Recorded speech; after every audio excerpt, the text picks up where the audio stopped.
Salut la team. J'espère que tout va bien pour tout le monde. Alors on se retrouve aujourd'hui, une fois n'est pas coutume, on va parler des droits de TV du football français. Mais avant de commencer, je vous rappelle donc, pensez bien à vous abonner à Oxma Sport, de lâcher un pouce bleu, ça fait toujours plaisir pour le travail, et surtout, laissez des commentaires pour le référencement sur YouTube, c'est ce qu'il y a de mieux. Après, le site internet oxmasport.fr, allez-y, là il y a deux nouveaux articles qui viennent d'être mis en ligne, donc sur les droits de TV déjà, et donc sur le bilan du PSG, la vidéo précédente. Donc maintenant, les vidéos seront souvent accompagnées d'un article qui sera sur le site internet aussi, et du podcast bien sûr, pour réécouter nos émissions tranquillement. Allez, donc on va partir, on va parler droit TV. Une fois n'est pas coutume, on va changer un peu dans le domaine. Allez, à tout de suite.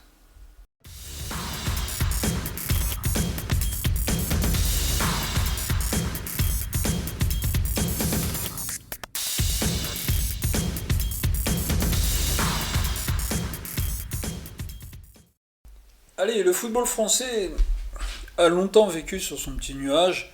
Sport le plus populaire en France. Donc le football français est souvent resté sur ses acquis. Aujourd'hui, on le voit, le rugby par exemple, avec une équipe de France beaucoup plus séduisante que l'équipe de France de football, un championnat du top 14 beaucoup plus ouvert que le championnat de France de football, la Ligue 1. Donc, on voit qu'aujourd'hui, les droits TV sont dans une impasse terrible. Alors, pourquoi les droits TV sont dans cette impasse? Alors, plusieurs solutions. Alors, on a un spécialiste, un vrai spécialiste de ce domaine. Lui, il nous le dit, la Ligue 1 est complètement dévalorisée. On va dire, elle n'a plus de valeur, cette Ligue 1. Alors, on se rappelle bien quand même qu'au début, au moment de l'appel d'offres, l'objectif c'était le milliard. 1 milliard d'euros pour la Ligue 1. Alors même pour tous les fans de football, de Ligue 1 et de tout ça, si vous écoutez des émissions comme l'After, comme Rotten sans flamme, ou alors l'équipe du soir, ou l'équipe de Greg, ou plein d'émissions, ou RTL, Europe 1, plein d'émissions de football, ils vont vous le dire. La Ligue 1 aujourd'hui ne vaut pas 1 milliard d'euros. Le foot français ne vaut pas 1 milliard d'euros. Allez, soyons réalistes. Est-ce que le football français vaut ce prix-là? Allez, non.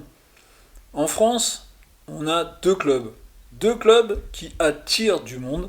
C'est le PSG et c'est l'Olympique de Marseille. Le PSG aujourd'hui, version Qatari parce qu'elle fait venir des stars, parce que voilà ceci. Et l'OM qui a toujours été le club qui a attiré des foules. Allez, on va dire, si Saint-Etienne en venait à remonter en Ligue 1, peut-être un tout petit peu Saint-Etienne aussi, il y a un aspect sympathique vis-à-vis de Saint-Etienne aussi. Mais voilà, après, tous les autres clubs, ben, ça n'attire pas les foules comme ça attire. Alors pourquoi aujourd'hui on en est là? Pourquoi aujourd'hui le football français en est là? Allez, on peut revenir très très loin en arrière, très loin en arrière. Pour moi, une des personnes qui a abîmé le football français dans le contexte actuel et depuis 25 ans, Jean-Michel Aulas. Jean-Michel Aulas, on s'en souvient du début des années 2000, quand son club dominait la France, un peu, il a arrangé beaucoup de choses pour que lui et l'Olympique Lyonnais gagnent beaucoup d'argent. Mais on va revenir quand même un peu plus près. On a un diffuseur historique qui est Canal+, qui dès que cette chaîne a été créée en 1984 est devenu le diffuseur de la Ligue 1. Alors la division 1 à l'époque, mais a commencé à diffuser des matchs de foot sur sa chaîne. Allez, on s'en souvient, en 2018, il y a eu un gros contrat qui est tombé avec un Mediapro. Souvenez-vous bien de ça, Mediapro qui est arrivé, qui a promis beaucoup d'argent, et ça a été l'échec total. Mais le football français à ce moment-là a fait une erreur, a complètement négligé Canal+. Alors le Canal+, version d'aujourd'hui n'est pas le Canal+, de la version d'il y a 20 ans. Aujourd'hui, on est dans une société, le groupe Bolloré tient Canal+. Là, on n'est plus là à un attaque. Là, aujourd'hui, Canal+ ne mettra pas l'argent à perte, ça c'est clair. Et en plus, vu que le monde de la Ligue 1, la Ligue nationale de foot, la Ligue de football professionnel plutôt, n'a pas été correct avec Canal+. Ne l'oublions pas, quand Mediapro est arrivé, le foot français a complètement négligé Canal+. Et ça, Canal+, l'ont en travers de la gorge. On a vu ce qui s'est passé avec Mediapro. Mediapro n'a jamais pu se mettre en place. Alors, Canal+ a été encore un petit peu rappelé à la rescousse, mais on a fait un deuxième sale coup à Canal+ à ce moment-là. Souvenez-vous avec Amazon. Canal+ payait plus cher, Amazon avait les meilleurs matchs en payant moins cher. La Ligue 1, la Ligue de football professionnel s'est encore trompée à ce moment-là et a encore fait un sale coup à Canal+. Donc aujourd'hui, la Ligue 1, dans son appel d'offres, pour les 4 années à venir, lancé, allez, on veut atteindre le milliard. C'était l'objectif de la Ligue de football professionnel.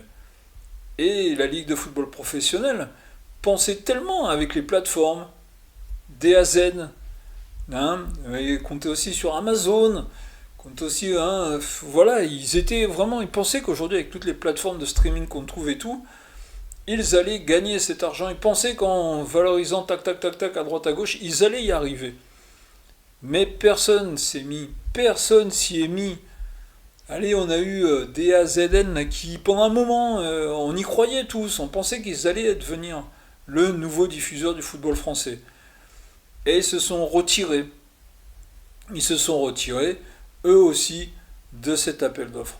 Aujourd'hui, la Ligue de football professionnel est dans l'impasse totale, avec en plus ce fameux contrat avec CVC, où ils doivent reverser 13%. Ils doivent reverser 13% des droits de TV à CVC. Donc là, aujourd'hui, la Ligue de football, oh là là, où ils en sont? Allez, ils sont un petit espoir. On a eu un petit espoir avec Beansport. Beansport qui est arrivé, mais Beansport ne compte pas mettre 1 milliard d'euros. Ça, c'est clair et net. Beansport a fini de dépenser, a fini d'aller à perte. Beansport ne mettra pas 1 milliard d'euros. Il ne compte pas mettre 1 milliard d'euros. Et Beansport, déjà, ne veut pas mettre tant d'argent. Alors, ce que j'ai entendu dire, c'est du 700 millions au max. C'est pas mal déjà, 700 millions. Mais Beansport voudrait venir avec Canal+ comme diffuseur. Mais Canal+, eux, c'est clair, ils l'ont dit et le redisent à chaque fois, ils ne souhaitent pas rentrer dans cet appel d'offres. Ils ne veulent plus diffuser la Ligue 1 à l'heure actuelle. À l'heure actuelle où on parle, Canal+, c'est non. Canal+, en plus, vient de renouveler le rugby, là. Ils viennent de renouveler le rugby. Et voilà, pour eux, c'est mieux. Donc aujourd'hui, on se retrouve dans l'impasse la plus totale. On est dans une impasse. Pop, pop, pop, pop, pop. Comment faire? Comment faire? Alors, allez, on va dire, il y a une petite solution encore, de se rattraper avec Bein et Canal+, ou alors de créer soi-même sa chaîne. Mais créer sa chaîne soi-même aujourd'hui, avoir la chaîne de la Ligue de football professionnel, et après de revendre les images aux diffuseurs au prorata, on restera toujours avec les idées que Paris et Marseille, le PSG et l'OM vont être les vampires et vont se greffer là-dessus. Et après, on va retrouver des matchs, je sais pas, sans être péjoratif ou quoi que ce soit, mais un Montpellier-Toulouse, ça se trouve, intéressera les gens de Montpellier de Toulouse. Un Lille-Rennes intéressera les gens de Lille et de Rennes. Voilà, alors qu'un PSG contre Strasbourg intéressera déjà une grosse partie de la France, car la grosse partie de la France voudra voir le PSG. Un OM Le Havre, ça attirera plus, car on veut voir l'OM. Donc vraiment, on est vraiment à fond. On a ces deux clubs sont des locomotives du football français, mais les 16 autres derrière, c'est plus compliqué. Alors c'est plus compliqué, et de lancer une nouvelle chaîne, de se créer une nouvelle chaîne, pourquoi pas? C'est vrai que c'est ce que disent beaucoup de personnes. Pourquoi pas? Mais pour ça, il faudrait peut-être essayer de valoriser la Ligue 1 des talents, comme ils disent. Ok, c'est bien, mais on est quand même aujourd'hui sur des modèles vraiment, vraiment, vraiment, hein. Beaucoup de clubs sont aujourd'hui très, très, très limités en termes de moyens. Voilà, aujourd'hui en France, on est content, Brest va se qualifier pour la Ligue des Champions. Est-ce que c'est bien? Je pense pas. Mais voilà, bravo à Brest. Mais honnêtement, il faut qu'il y ait un moteur en Ligue 1. Les moteurs en Ligue 1, il faudrait que les premiers, ça soit Paris, Marseille, Lyon, Monaco. Ça, c'est les leaders. Ça devrait être les leaders. Alors on a PSG, Monaco, mais Lyon et Marseille sont un peu plus loin. Non, voilà, les deux vrais leaders, le vrai combat devrait être Paris-Marseille. De toute façon, regardez bien Amazon. Amazon, comme disait Christophe Boucher l'a dit, il a redit, Amazon, c'était quoi c'est ce qu'ils vendaient? Eh ben c'était PSG Marseille et Marseille PSG en priorité. Après, c'est vrai qu'il y avait les matchs entre l'Olympique Lyonnais et l'Olympique de Marseille qui apportaient aussi voilà, les petites étincelles. Mais voilà, c'était pas plus. Donc c'est très très compliqué. Alors, créer une chaîne de la Ligue de football professionnel, pourquoi pas? Ça serait une bonne idée. Au moins, le foot français saurait maître de son destin à chaque fois. Il vendrait au gré le gré. Ou alors refaire appel à des diffuseurs, hein, et en espérant, pourquoi pas, que Canal+ puisse retourner sa veste et puisse vouloir revenir. Mais voilà, ça sera pas avec des sommes escomptées. Allez, aujourd'hui, soyons honnêtes, la Ligue 1, allez, quelle est la valeur de la Ligue 1? Quelle est la valeur de la Ligue 1? Entre 400 millions, 600 millions, allez, à la louche comme ça. Est-ce qu'aujourd'hui, en France, vous payez un abonnement Canal+, c'est 25 euros je crois, vous payez un abonnement à Amazon, alors donc avant il y a Amazon Prime à 50 euros, et après un abonnement Amazon tous les mois qui est 11 euros, ça fait cher, ça fait extrêmement cher pour regarder du foot. En plus, bon, on a des clubs, voilà, ils sont bien gentils, mais ouais, c'est compliqué. C'est compliqué aujourd'hui en France de regarder le foot. Alors on entend partout qu'il faudrait vendre son produit, mais pour vendre son produit, ben, il faudrait déjà vendre de la qualité. La qualité, on en est très très loin. Même si aujourd'hui, hein, quand j'entends parler de l'Espagne, quand j'entends parler de l'Italie, même de l'Allemagne, en Espagne, Real de Madrid, Barcelone sont les moteurs, comme devrait être le PSG et l'OM. En Allemagne, Bayern de Munich, Dortmund sont les moteurs. En Italie, on a un peu plus, on a l'Inter de Milan, on a la Juve, on a le Milan AC.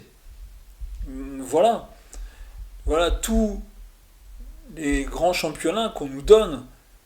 Allez, il n'y a que la première ligue. Il n'y a que la première ligue. Il faudrait peut-être s'inspirer de la première ligue. Mais la première ligue, c'est autre chose.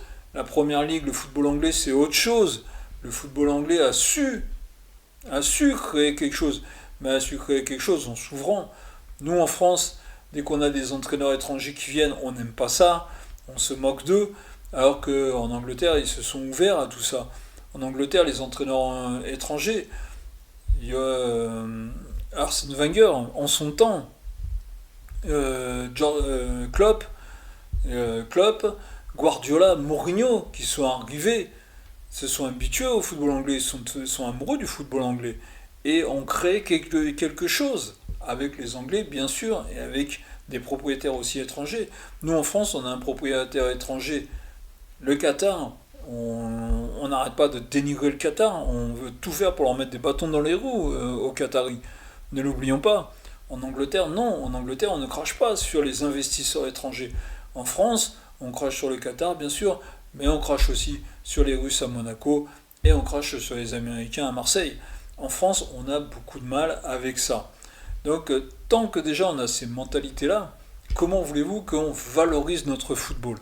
Ce n'est pas possible.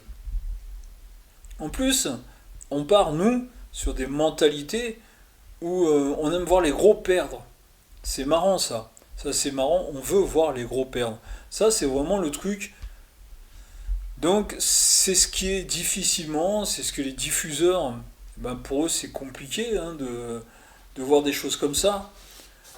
Donc c'est très très très très compliqué.